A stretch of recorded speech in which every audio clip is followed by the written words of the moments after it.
안녕하세요. 과학문 금융입니다. 오늘은 미국과 중국의 패권 전쟁에 대해서 이야기를 해보고요. 그에 따른 시장 변화에 따라 우리 주식 투자를 하시는 분들은 어떠한 대비를 하고 또 어떠한 투자의 기회를 찾아갈 수 있을지에 대해서 키움 투자 자산운용의 이은용 책임님과 함께 말씀을 나눠보도록 하겠습니다. 책임님 반갑습니다. 네, 안녕하세요. 사실 이 패권 전쟁 같은 경우에는 미중 무역 분쟁부터 시작을 했잖아요. 그리고 지금은 대통령 후보로 나와 있는 네. 트럼프 이제 재임 기간부터 어떻게 네. 보면은 더 크게 불거진 내용이기도 한데요. 이제는 어떻게 보면 분쟁이 아니라 거의 총성 없는 전쟁에 가깝다라고 맞습니다. 이제 많이 이야기가 나오고 있는 것 같아요. 네. 이 패권 전쟁은 어떠한 양상으로 진행되어 왔고 또 앞으로 어떻게 흘러갈까요? 네, 말씀하신 대로 트럼프가 대통령을 취임하기 전부터 보호무역주의를 굉장히 강하게 주장을 했습니다. 그리고 재임을 시작하고 나서는 약간 노골적으로 중국에 대해서 그렇죠. 막 관세를 부과하기 시작하면서 무역 분쟁이 본격화되었죠. 이는 현재까지도 비슷한 기조를 유지를 하고 있고, 이제는 무역 통상 분쟁을 넘어서서 아예 패권 전쟁으로 심화가 되고 있습니다. 아예 핵심 산업에서의 탈중국화와 북미 중심의 공급망 재편을 목표로 하고 있고요. 이는 정책적으로도 또 드러나기도 하고요. 미국은 반도체, 전기차 및 2차 전지와 같은 첨단 산업의 주도권을 확고하게 다시 다지고 글로벌 최강국의 서열을 다시 정립하려는 목적으로 여러 가지 움직임을 좀 보이고 있는 양상입니다. 그러니까 중국이 지속적으로 성장을 하고 있고 글로벌 시장에서 1위까지 이렇게 넘보고 있는 상황이다 보니까 미국에서 이거를 가만두고 볼 수가 없는 그런 맞습니다. 상황인 것 같고요. 예전에는 어떻게 보면은 세계화라는 이런 타이틀을 통해서 국경 없는 지구다 뭐 이런 표현도 많이 있었잖아요. 그런데 이제는 몇몇 초강대국을 중심으로 해서 뭔가 국가들이 쪼개지는 그런 양상을 보이고 있는 것 같아요. 네, 맞습니다. 사실 우리가 뭐 학생일 때는 세계화라는 개념 많이 접해봤었잖아요. 그렇죠. 근데 이제는 정말 옛말이 되어버린 것 같고요. 탈세계화는 이미 본격적으로 시작이 되었고, 그 중에서도 미, 중 패권 전쟁 이후에는 미국과 중국 진영 이 두 개로 나누어져서 세계 시장이라는 하나의 큰 파일을 두 조각으로 나누고 그 조각을 또 여러 조각으로 나누어 가져가는 그런 구조가 되어가고 있습니다. 글로벌 시장에서 중국의 영향력이 점차 강화가 되고 또 세계 지정을 이렇게 둘로 나뉘게 되면서 중국이 어떻게 보면 대장격이 되었다라고 네. 볼 수가 있겠고요. 그러면은 이게 하루아침에 이루어지지는 않았을 것이고 어떤 식으로 진행이 된 걸까요? 원래 중국은 오랜 기간 동안 개발도상국형 제조업으로 성장을 해왔습니다. 저부가가치 그리고 대량 생산을 주로 해서 성장을 해왔고요. 네.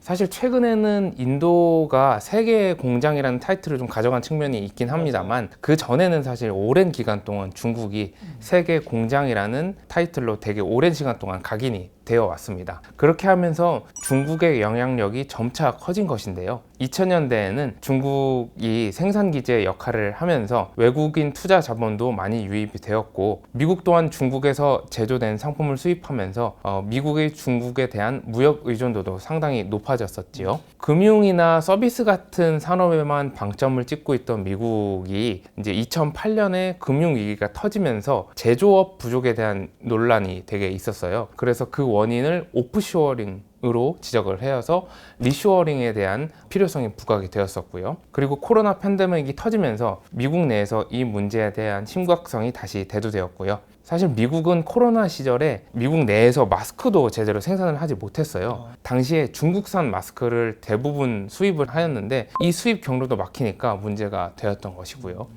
그러니까 말씀하신 것처럼 예전에는 중국 하면 값싼 노동력을 바탕으로 해서 가격 경쟁력에 위에 있는 그런 산업을 영위하는 그런 국가를 떠올릴 수가 있겠고요. 그런데 지금은 더 이상 이제 중국이 그런 이미지라기보다는 기술도 많이 발달을 했고요. 또 이런 성장세가 크다 보니까 미국에서 경계하는 측면이 있는 것 같아요. 네, 맞습니다. 이처럼 중국이 생산기지의 역할을 하면서 영향력이 점점 커지다가 뭐 시간이 지나면서 금융위기나 뭐 코로나가 터지면서 이 제조업 분야에 있어서의 심각성을 좀 인식을 한 건데, 이게 중국이 첨단 기술까지 발전을 시키고 있어요. 5년마다 중국에서 여는 전당대회가 있는데 가장 최근에는 2022년에 열렸었죠. 거기서 시진핑 국가주석이 우주, 양자, 에너지, 바이오 등 중국이 최근에 빠르게 발전시키고 있는 대표적인 분야들을 열거하기도 했고요. 또한 기술 굴기라고 해서 국가적으로 첨단 제조업 육성에도 부분도 상당히 혈안이 되어 있습니다. 실제로 전기차 및 배터리 산업에서는 밸류체인 전반이 중국이 미국을 좀 앞지르고 있는 상태이고요. 2023년 5월에 미국 국방부가 발표를 한 2023년 국방과학기술 전략서의 내용을 보면 미국이 현재 상황을 어떤 식으로 인식을 하고 있나를 좀 알 수가 있어요. 여기서 가장 흥미로운 표현이 중국을 추격하는 도전이라고 정의를 하고 있어요. 미국이 강대국 간 지정학적 경쟁이 벌어지는 중요한 10년에 있다, 이렇게 서술을 하고 있습니다. 중국의 추격과 도전이 그만큼 매섭다는 뜻입니다. 이렇게 제조업 분야에서 첨단 산업에 이르기까지 중국의 추격이 무서운 상황이고요. 이를 가만둘 수가 없는 이런 미국의 입장에서 대응을 하고 있는 측면이 바로 리쇼어링과 그리고 오프쇼어링, 이렇게 볼 수 있는 건가요? 네. 미국의 최종 목표는 주요 산업에서 탈중국을 실현을 하는 것이고요. 미국 중심으로 공급망을 재편한다, 이것입니다. 말씀하신 대로 리쇼어링이 가장 대표적인 거고요. 여기서 그 개념을 말씀을 드리자면 미국이 2008년 경제 위기 때 실감한 문제가 오프쇼어링이라고 했었잖아요. 오프쇼어링은 비용 절감을 위해서 해외에서 생산하는 것을 뜻하고요. 이제 공급망 재편을 위해서는 리쇼어링, 니어쇼어링, 프렌드쇼어링으로의 전환을 진행을 하고 있습니다. 리쇼어링은 미국 내에서 생산하라, 즉 해외에서 이전한 생산 시설을 다시 자국으로 되돌리는 것을 뜻하고요. 그 다음에 니어쇼어링은 미국 인접국에서 생산하라, 미국과 지리적으로 가까운 국가, 멕시코나 캐나다로 생산 이전 또는 해당국으로부터 수입하는 것을 뜻하고요. 마지막으로 프렌드쇼어링은 미국의 우방국에서 생산하라, 즉 정치적, 경제적 신뢰가 있는 동맹국들인 한국, 대만, 일본, 인도 등으로 생산을 이전 또는 해당국으로부터 수입하는 것을 뜻합니다. 미국 중심의 공급망 재편을 진행 중에 있는 것이고, 그렇다면 이제 그 속에서 우리나라 기업들도 기회를 잘 찾아야 될 것 같아요. 그렇다면 우리나라 투자자분들은 이런 상황에서 어떠한 포인트에 주목을 해야 할까요? 네, 미국 중심의 글로벌 공급망 재편이 본격적으로 진행될 것을 감안한다면 미국 공급망 편입 정도가 높은 기업에 주목을 해야 합니다. 물론 한국의 이제 중국에 대한 수출 의존도가 높은 만큼 미국이 중국을 막 때리기 시작을 하면 단기적인 타격이 있을 수 있습니다. 그러나 이런 타격은 중국 공급망에 좀 밀접한 기업들에 해당하는 것이고, 미국 공급망에 보다 밀접한 기업들은 오히려 수혜를 받을 수 있을 것이고요. 즉 미국 중심의 글로벌 공급망 재편에서 수혜를 볼 한국 기업은 중국에 대한 노출도는 적고 미국에 대한 노출도가 큰 기업이 될 것입니다. 특히 국내 반도체나 2차전지 기업 중에서 미국에 공장을 지어두고 생산 활동을 하고 있거나 미국으로 수출이 활발한 기업들은 주목을 할 필요가 있는 것 같고요. 그럼 이제 말씀해 주신 내용이 공급망 재편의 과정에서 수혜를 받는 산업과 기업에 집중을 해보자, 이렇게 볼 수가 있을 것 같고요. 네. 근데 이게 최근까지 이어지고 있는 ETF 출시의 이렇게 트렌드를 보면은 범위가 좁고 깊게 들어가는 이런 경향이 있었던 것 같은데요. 지금 이렇게 새롭게 말씀해 주시는 이런 내용들은 좀 시장을 좀 더 넓고 매크로적인 관점에서 이렇게 바라보시는 것 같습니다. 그런데 이런 공급망 재편의 현 상황에서 반도체와 이 2차전지에 집중하는 것을 말씀해 주셨는데요. 네. 이게 맞는 걸까요? 저희가 이쪽에 집중을 하는 이유가 미중 패권 전쟁 속에서 이 반도체랑 2차전지 이쪽 분야가 한국에 가장 밀접하게 연관이 되어 있기 때문입니다. 반도체와 2차전지는 미중 패권 전쟁의 격전지이자 한국의 국가 첨단 전략 산업입니다. 한국 증시 유망 산업에 투자를 한다고 하면 두 산업을 빼놓을 수는 없고요. 그리고 이 두 산업은 미중 패권 전쟁의 한 복판에 있는 만큼 북미 공급망 편입 정도를 기준으로 투자를 하는 것도 좋은 아이디어가 될 수가 있습니다. 반도체와 2차 전지가 왜 미중 패권 전쟁의 핵심인가를 말씀을 드려볼게요. 첫째로 반도체에 대해서 말씀을 드리자면 반도체는 일반 산업뿐만이 아니라 국방 산업에도 핵심 자산입니다.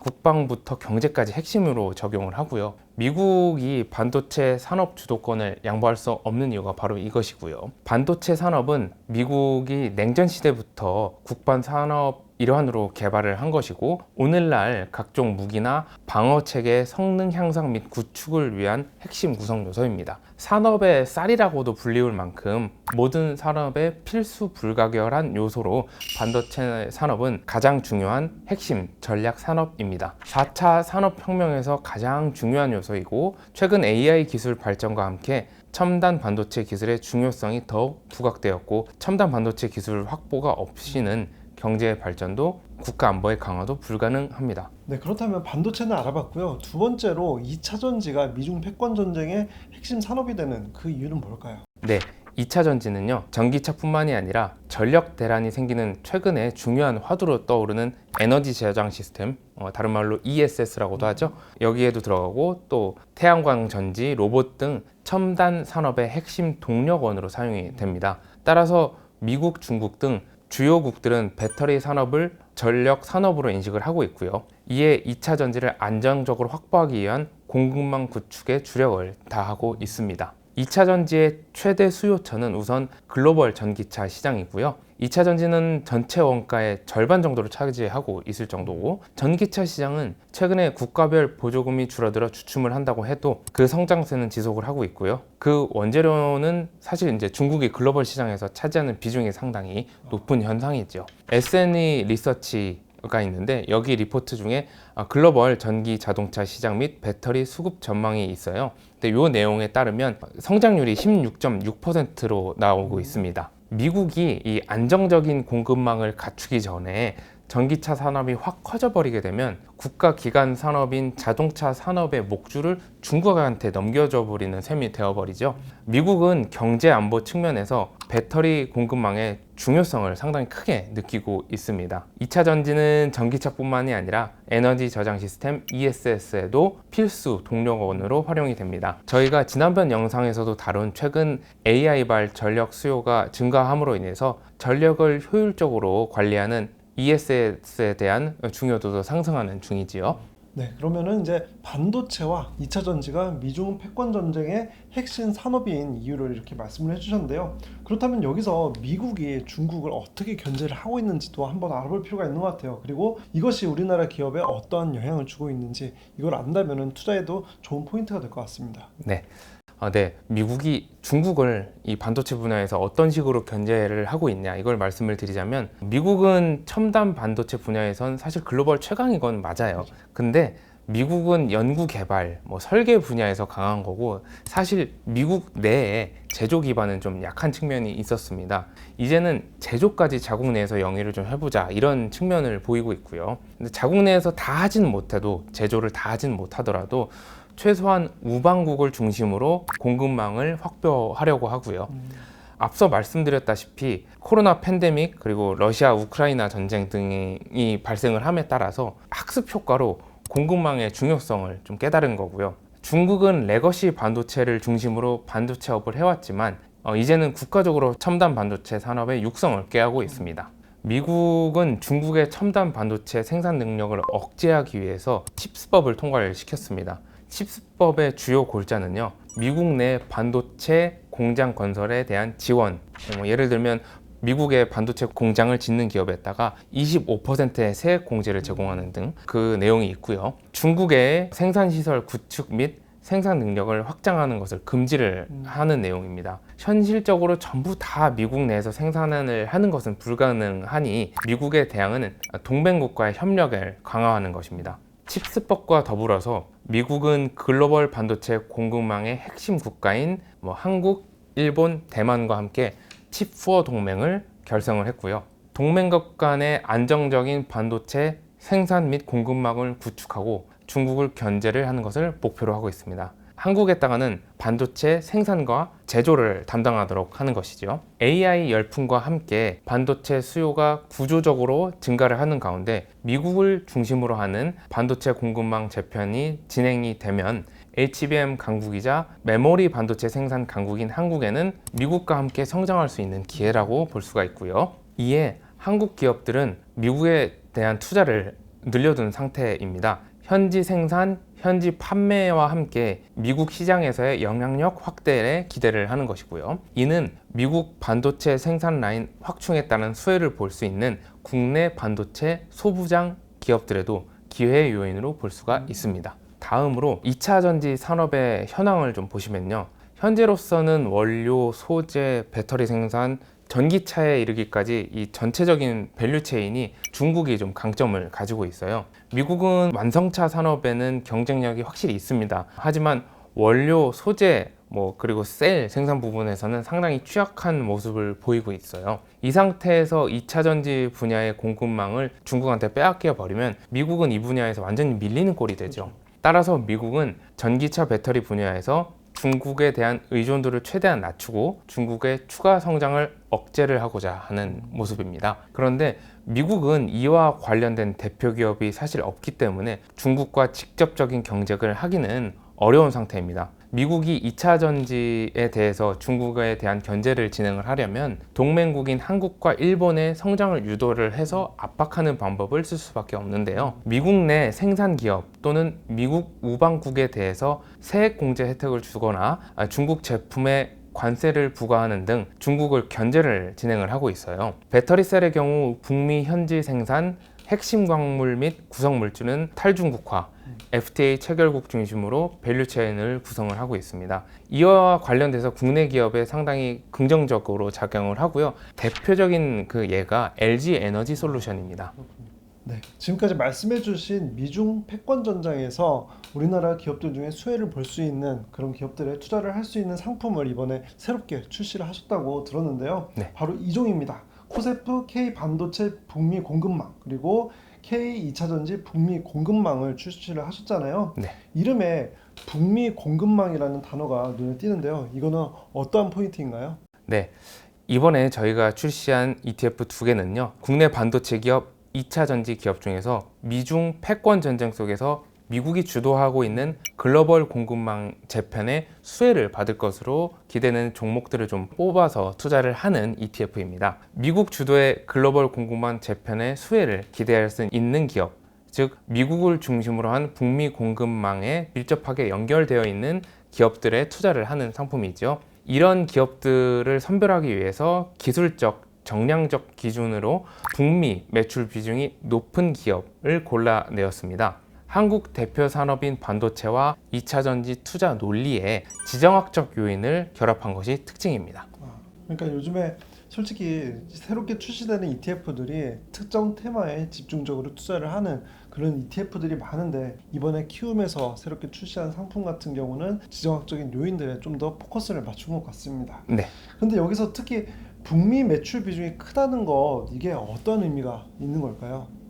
네, 두 가지 의미가 있다고 말씀을 드릴 수가 있습니다. 첫째로 기업 본연의 경쟁력 관점으로 보았을 때 글로벌 최고 수준의 경쟁력이 있다라는 의미입니다. 글로벌 첨단 산업에서 최고의 기술력을 갖고 있는 미국 기업들을 향한 한국 기업의 매출이 크다는 것은 그만큼 미국도 인정하는 높은 기술력을 가지고 있다는 걸 방증하는 거고요. 두 번째로 공급망 관점으로 보았을 때 미국 주도의 글로벌 공급망에 보다 밀접하게 속해 있다는 의미입니다. 향후 미국 중심의 글로벌 공급망 재편이 본격화되었을 때 북미 중심의 공급망을 구축해둔 기업들은 더 큰 수혜를 기대를 할 수가 있습니다. 그러면 이 두 개 ETF는 구체적으로 어떤 기업에 투자를 하나요? 네, 산업별로 북미 매출 비중이 높은 기업 15개를 뽑고요. 시가총액 가중 방식으로 편입을 합니다. AI 칩 최강자인 엔비디아와 사실상 HBM 동맹을 맺고 있는 SK 하이닉스 비중이 높고요. 전공정 장비업체 HPSP, 후공정 부품업체 ISC 비중이 상위입니다. 포트상 비중의 하위에는 장비업체가 다수 포진되어 있고요. 장비는 대표적인 수주 산업인데 미국의 자국 생산 기반 확충 정책 영향으로 미국 내 반도체 설비 투자가 증가하면서 국내 장비 업체들이 수혜를 보고 있기 때문입니다. 2차 전지 포트에서는 국내 기업이 세계적 경쟁력을 가진 셀과 소재 부문의 대장주들이 상위에 포진되어 있습니다. 그리고 하위에는 장비주가 다수이고요. 역시 미국의 전기차 배터리 공급망 구축에 수혜를 보고 있는 기업들이 있습니다. 네, 그러면 마지막으로 사실 반도체 ETF 그리고 2차 전지 ETF들이 굉장히 많이 출시가 되어 있는 상황이잖아요. 네. 그러면은 기존에 있는 이런 ETF들과는 이번에 키움에서 새롭게 출시하는 ETF가 어떠한 차별점이 있고 또 투자자들은 어떤 포인트에 맞춰서 이 두 개의 ETF에 투자를 하는 것이 좋을까요? 네, 앞서서 대표님께서 말씀하신 것처럼 이런 특정 테마나 기업군들에 파고들기보다는 좀 넓게 매크로 상황을 보는 상품입니다. 나무보다는 숲을 보는 것이죠. 지금까지 반도체 또는 2차전지 ETF에 투자를 하시는 분들은 산업에 속한 기업들 전체에 폭넓게 투자를 할 것이냐, 아니면 탑10 등 시총 상위 위주에 압축해서 투자를 할 것이냐, 소부장, 전공정, 후공정과 같이 제품 생산 구조 중에 어느 단계나 영역에 투자할 것이냐 등에 대한 고민이 많으셨을 겁니다. 즉, 이것은 나무를 보는 관점이지요. 저희 ETF 2종의 출발점은 이런 산업 자체에 대한 분석 외에도 지정학적인 관점에서 산업 환경을 바라보면서 기회를 찾아보는 것이고요. 올해 11월에 미국 대선이 있는 만큼 선거전 속에서 미국의 자국 우선주의적 무역 및 산업 정책이 강화될 가능성이 매우 높습니다. 이와 같은 상황 속에서 한국의 반도체 2차전지 기업들 중에서도 이 지정학적 요인에 따라서 성과가 차별화될 것입니다. 미국과 함께 성장할 기회를 포착하고 또한 대중 리스크 축소를 위해 북미 공급망 ETF를 활용하는 것이 가능합니다. 그러니까 점점 중요해지고 있는 미중 패권 전쟁 속에서 수혜를 볼 수 있는 우리나라 2차전지 그리고 반도체 기업들에 집중 투자를 하고 싶은 분들께 이 종목을 추천해 드릴 수 있을 것 같습니다. 네. 네, 오늘 좋은 말씀 감사드리고요. 오늘 이 영상이 투자에 좋은 판단 지침이 되셨길 바랍니다. 네, 감사합니다. 감사합니다.